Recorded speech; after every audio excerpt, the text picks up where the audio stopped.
Corporate की दुनिया का एक बहुत कड़वा नियम है। यह दुनिया सिर्फ उगते हुए सूरज को सलाम करती है। जब तक आप दौड़ रहे हैं, लोग आपके साथ हैं। जिस दिन आपके पैर थमे, लोग आपको ऐसे भूल जाते हैं जैसे आप कभी थे ही नहीं। यतिन के साथ भी एग्जैक्टली यही हुआ। कुछ महीने पहले मर्चेंट बैंकिंग सर्कल में हर तरफ यतिन की चर्चा थी। सब उसे इंस्पिरेशन की नजर से देखते थे। फिर अचानक ईश्वर ने अपना खेल खेला। यतिन एंड मानसी साहिल और अलीशा के साथ एक दिन एक रोड ट्रिप पे जयपुर गए। जयपुर से इस फन ट्रिप पर वापसी में ड्राइव करते हुए यतिन को स्ट्रोक लगा। भला हो साहिल का, हॉस्पिटल वक्त पे पहुंच गए और यतिन को एक जीवन दान मिला।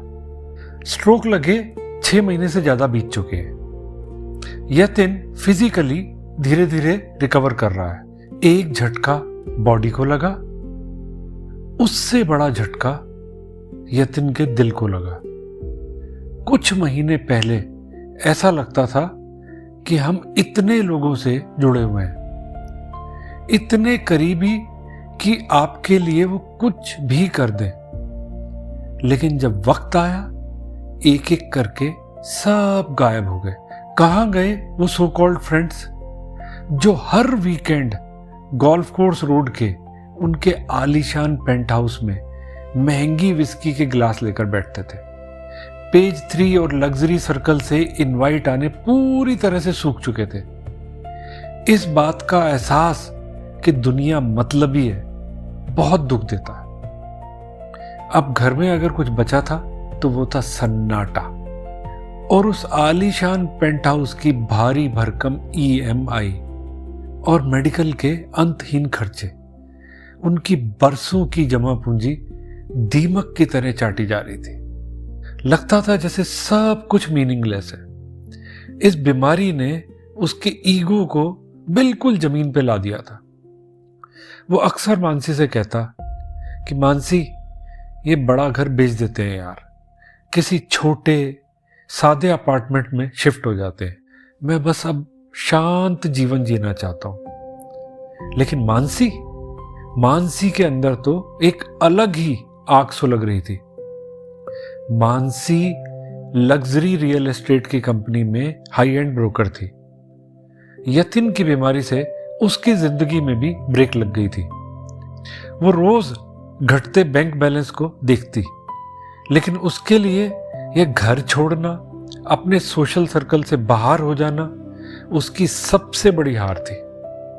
उसकी ईगो इसे बर्दाश्त नहीं कर पा रही थी।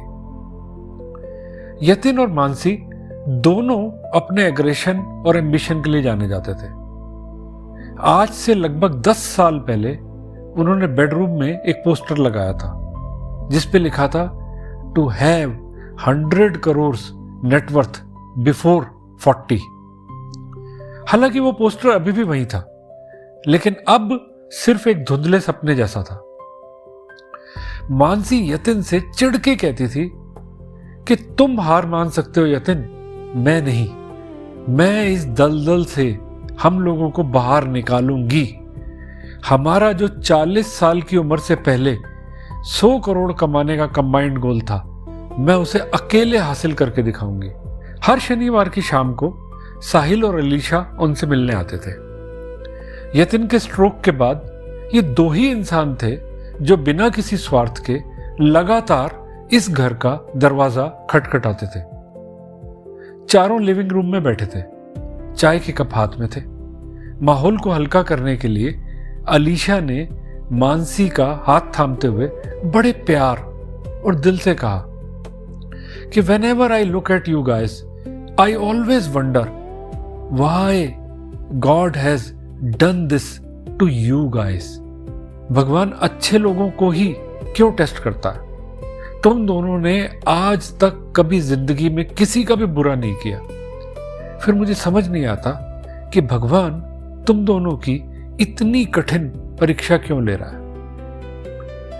हालांकि अलीशा ने यह बात पूरी मासूमियत और दिल से कही थी, लेकिन यह वाक्य मानसी के सीने में एक जहरीले तीर की तरह जाके लगा। यतिन ने मानसी को देखा, आंखों ही आंखों में जैसे कुछ बात हुई। फिर दोनों की आंखें झुक गई। हमें लगता है कि हम अपने आसपास के लोगों को अच्छे से जानते हैं, मगर अक्सर यह बात सच नहीं होती। साहिल और अलीशा तो कुछ देर के बाद चले गए, मगर अलीशा की कही वो लाइन, तुमने तो आज तक किसी का बुरा भी नहीं किया, मानसी के दिमाग में यह बात गूंजने लगी। खुद का जमीर अंदर से जानता था कि उसका दामन कितना साफ है। अलीशा की उस लाइन ने मानसी को सीधे अतीत के एक ऐसे काले पन्ने के सामने लाके खड़ा कर दिया जिसे वो भूलना चाहती थी, और वो सीधे फ्लैशबैक में चली गई। लगभग साल भर पहले की बात थी। जोधपुर में मानसी के पिता किरोड़ीमल जैन का देहांत हुआ था। वो एक बेहद अमीर, सम्मानित और रसूखदार इंसान थे। मानसी का परिवार हमेशा से प्रॉस्परस और एक दूसरे के करीबी था। उस घर में अंकलों को, आंटियों को, कजन्स को मिला के लगभग 50 लोग रहते थे, लेकिन बहुत अपनापन था उसमें। फादर की डेथ के बाद जब उनकी वसीयत खुली, 70% हिस्सा उनके इकलौते बेटे मानव का था और 30% हिस्सा उनकी इकलौती बेटी मानसी का। जैन साहब की properties, stock, investments, bank balance मिला के नेटवर्थ लगभग 30 करोड़ की थी। यानी 30% का मतलब था कि लगभग 9 करोड़ रुपया मानसी को मिलना था। एक आम आदमी के लिए बहुत बड़ी रकम थी, लेकिन मानसी और यतिन, जो उस वक्त गुड़गांव के 100 करोड़ के स्कोरबोर्ड के पीछे दौड़ रहे थे, उनके लिए कम था। मानसी ने जोधपुर पहुंचते ही बखेड़ा खड़ा कर दिया और साफ कह दिया, मुझे 30% मंजूर नहीं। आज का जमाना बदल चुका है। कानूनन मेरा हक 50% का है और मुझे 50% ही चाहिए। जैन साहब का परिवार काफी बड़ा था और सब एक्सटेंडेड फैमिली के लोग भी आपस में बहुत करीबी थे। उनके परिवार के ट्रेडिशनल सिस्टम में लड़की को कुछ नहीं मिलता था और यह एक एक्सेप्टेबल और नॉर्मल प्रथा थी। किरोड़ीमल जी का 30% मानसी को देना उनके परिवार की नजर में काफी जनरस था।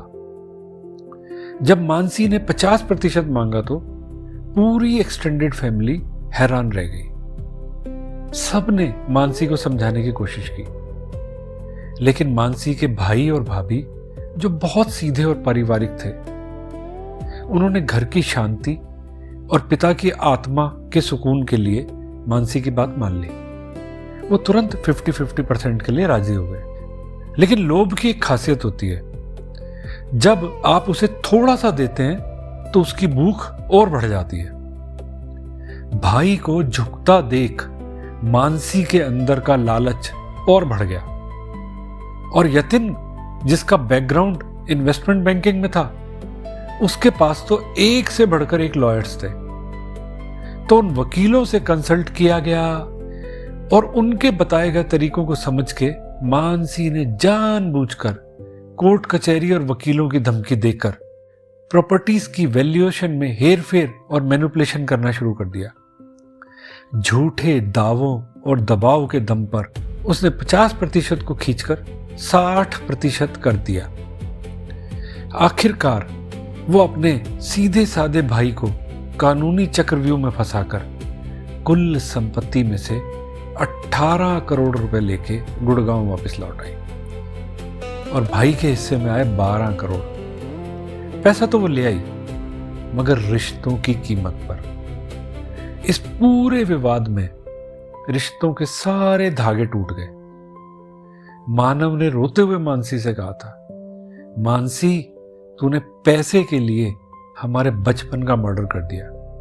जा, ये पैसे ले जा, पर आज से तेरा ना इस भाई पर और ना इस घर पर कोई हक नहीं है।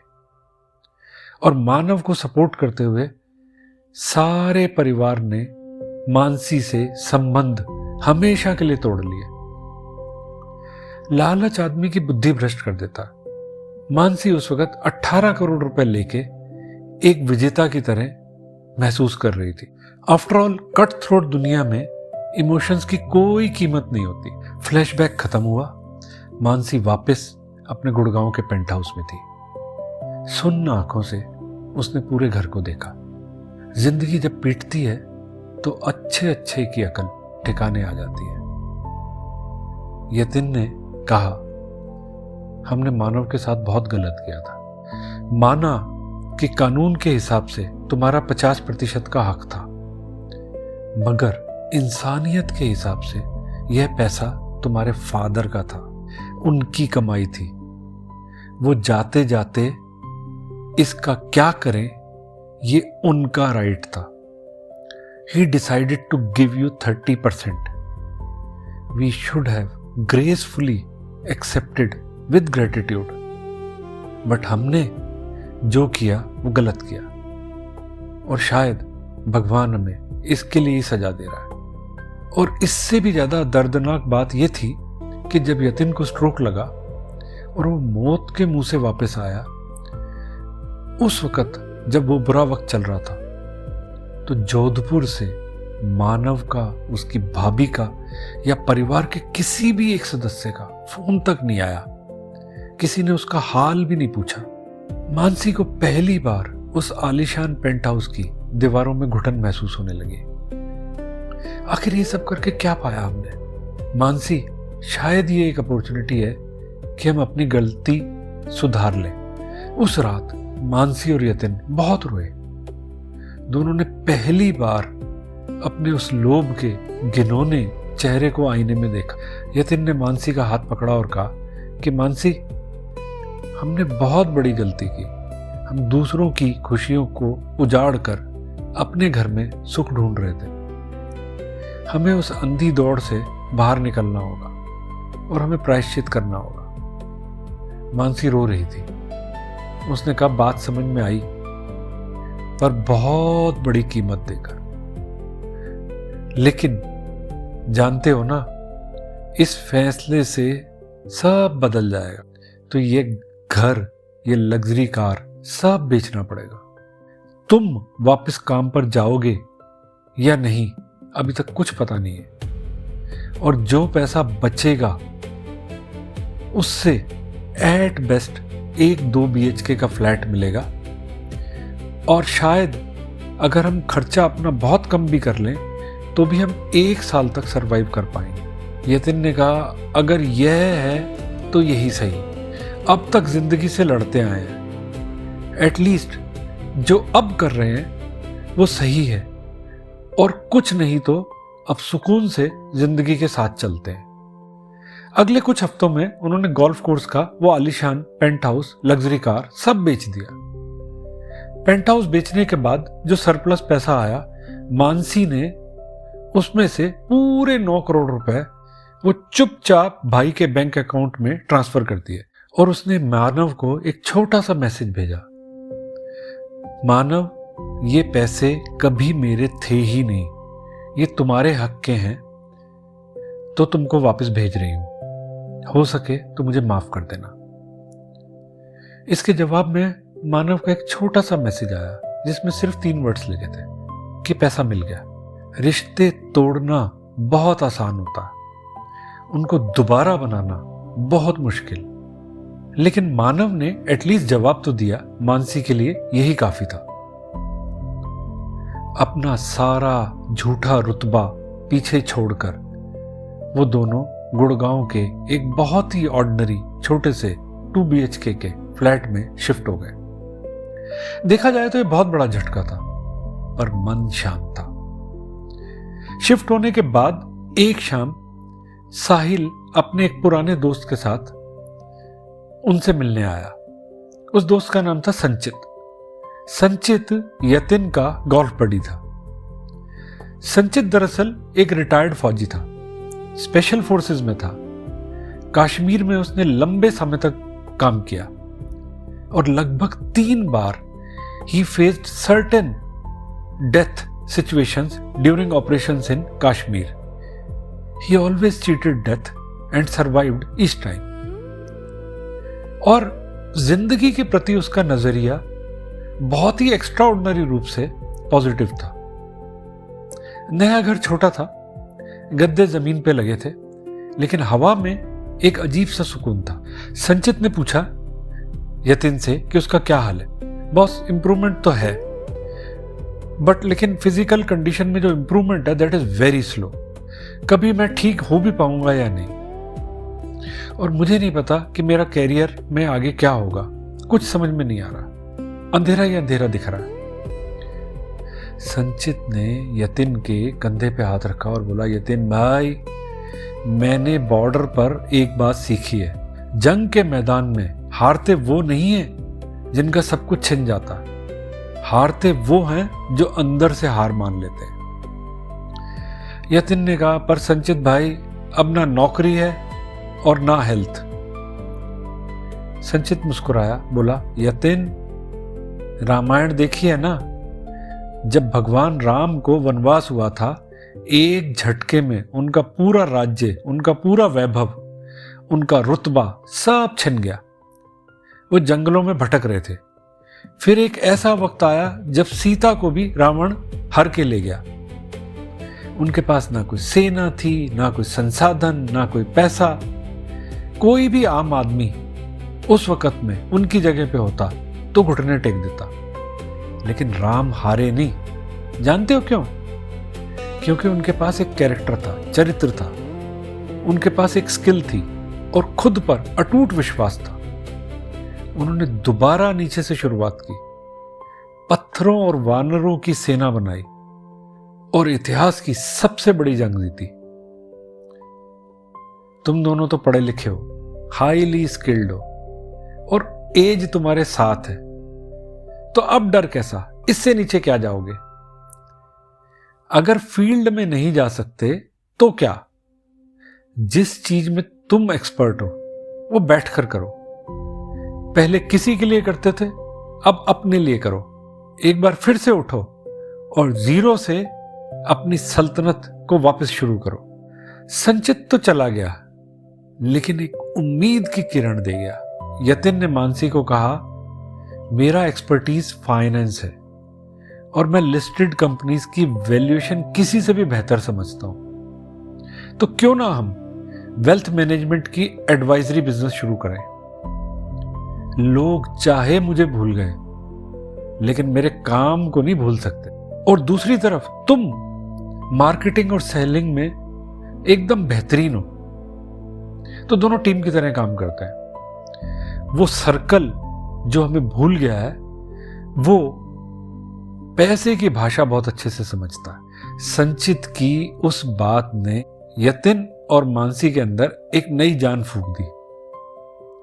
उस दिन एक नया पोस्टर लगा जिस पे लिखा था, new beginning, MS wealth management consultants.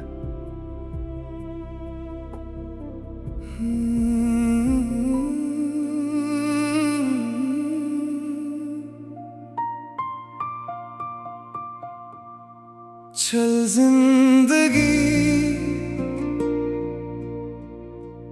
अब तेरे साथ ही चलना है,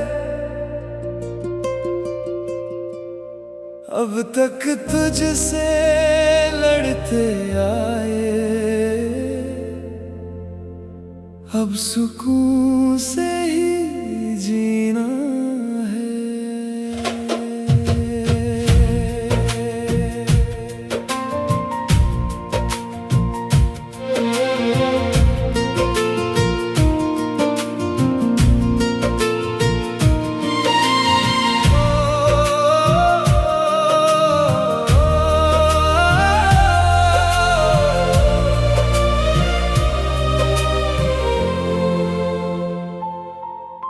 सपनों की ऊंची मीनारें दिन रात बस बनती रही, मुट्ठी भरने की चाहत में उम्र यूं ही ढलती रही। जीत मिली तो प्यास बढ़ी, मन को चैन कहाँ मिला। सब कुछ पाने की उस दौड़ में अपना ही घर खो गया। चल जिंदगी अब तेरे साथ ही चलना है। अब तक तुझसे लड़ते आए, अब सुकून से ही जीना है।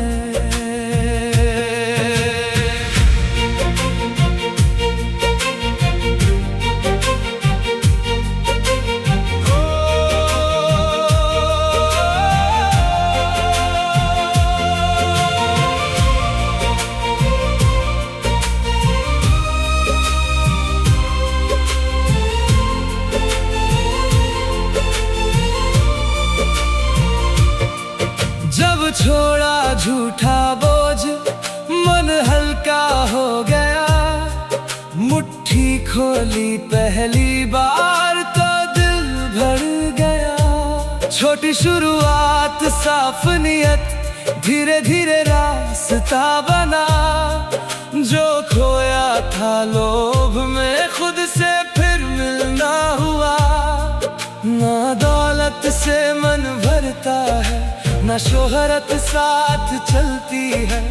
जिस दिन खुद को पा लेते हैं वहीं से राह बदलती है। चल जिंदगी अब तेरे साथ ही चलना है। जो भी आए राहों में हंस कर उसे अपनाना है। चल जिंदगी अब तेरी धुन पर ही चलना है। हार नहीं बस सीख मिली, अब सुकून से ही जीना है।